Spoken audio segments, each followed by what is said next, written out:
it's a bit of a mixed bag today, which is great because this time last year was pretty much all dire, right? So we'll take mixed bag. Bad news is cases are up. However, fewer people are going into hospital. Also, there's been some promising studies on the Omicron variant and indeed how effective the third booster dose is against it. Let's bring up to date on all of this. Let's get the facts from Dr. Barrett Pankania, virologist, who joins me now. Okay, so as I was saying, Dr. Pankania, this time last year it was all pretty gloomy when it came to talking about COVID and so many fears, so much worries. Today, and looking at, over the weekend when we got the news of the Omicron variant and what we were going to do to hopefully take our time to find out exactly what impact that could have on our fight against COVID-19. It's looking promising, dare I say it. What's your take on all of this? Hi, good evening, Claudia. Good to see you. Likewise.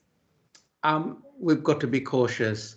Unfortunately, with the arrival of Omicron, a potentially more infectious virus, there is considerable new cause for concern, unfortunately. So we're entering the Christmas season now, where we have a lot of indoor gatherings, people being merry, singing, etc. And we've got this thing that is in circulation.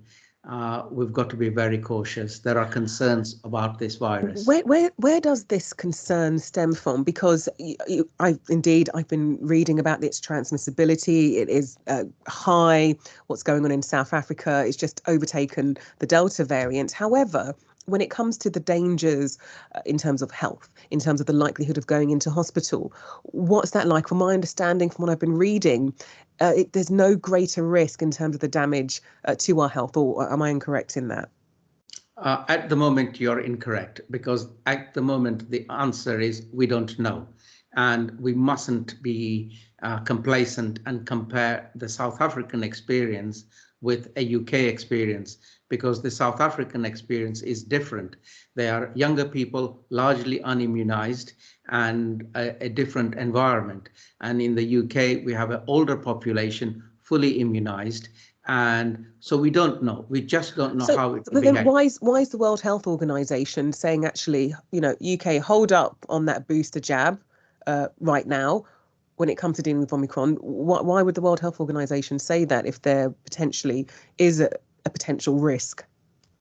Yeah, so the World Health Organization is looking at it globally, and its global advice is you need to allow Africa to catch up. Unfortunately, Africa cannot catch up by us just supplying it with vaccines tomorrow. Africa needs to have all the logistics, the needles, the syringes, the recall of patients, etc., set up in place, and then you can start immunizing. So you just cannot immunize because the vaccines have arrived. And really, that is a failure of forward preparation by us in Africa, and of course by African nations. And the one thing African leaders have failed to address is severe vaccine hesitancy in many African countries as well. So we've got hurdles there, and what the WHO wishes is for these people who have not had any vaccines to be immunized to suppress the case numbers. That's the issue. The trouble with Omicron is it's had these mutations in a very sensitive part of its spike protein. And that sensitive part where the mistakes, the mutations are, is a cause for concern. Those parts on the spike protein where it has changed its shape may make it less available to the antibodies that find it, capture it, and neutralize it. So what do we know then? I know it's not even been 2 weeks since we've really discovered and saw Omicron. Do we know anything then?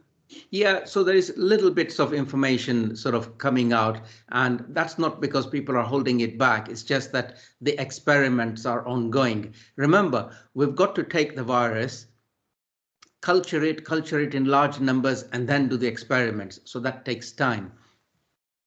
What we think it's doing is the antibodies that our immunity has been generated through the vaccines are not able to latch on properly onto the new variant.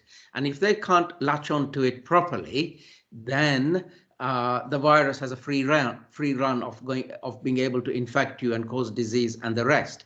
So what we need is lots and lots of antibodies to capture the virus as best as it can and neutralize it and not end up with severe disease in people. So that is the big concern, that you may be fully vaccinated, fully boosted, etc., but this variant may be bypassing the vaccine antibodies.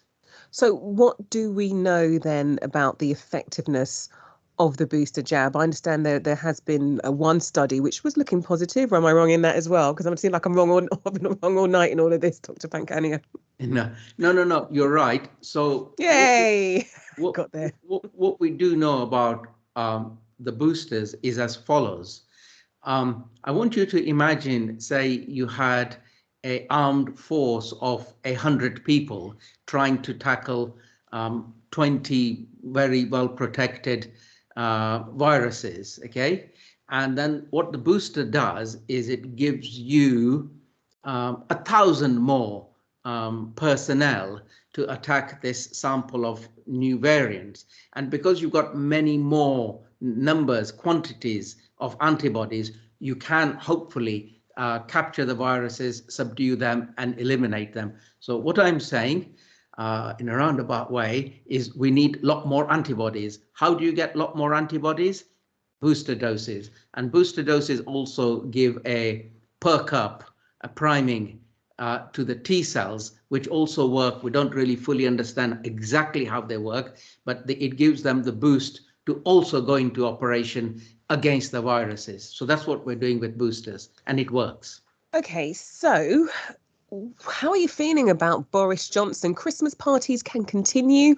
You want to snog anybody under the mistletoe? That's more than fine. However, it's a bit different from his Work and Pensions secretary, who said otherwise, actually, who was advising to limit Christmas parties. What do you think?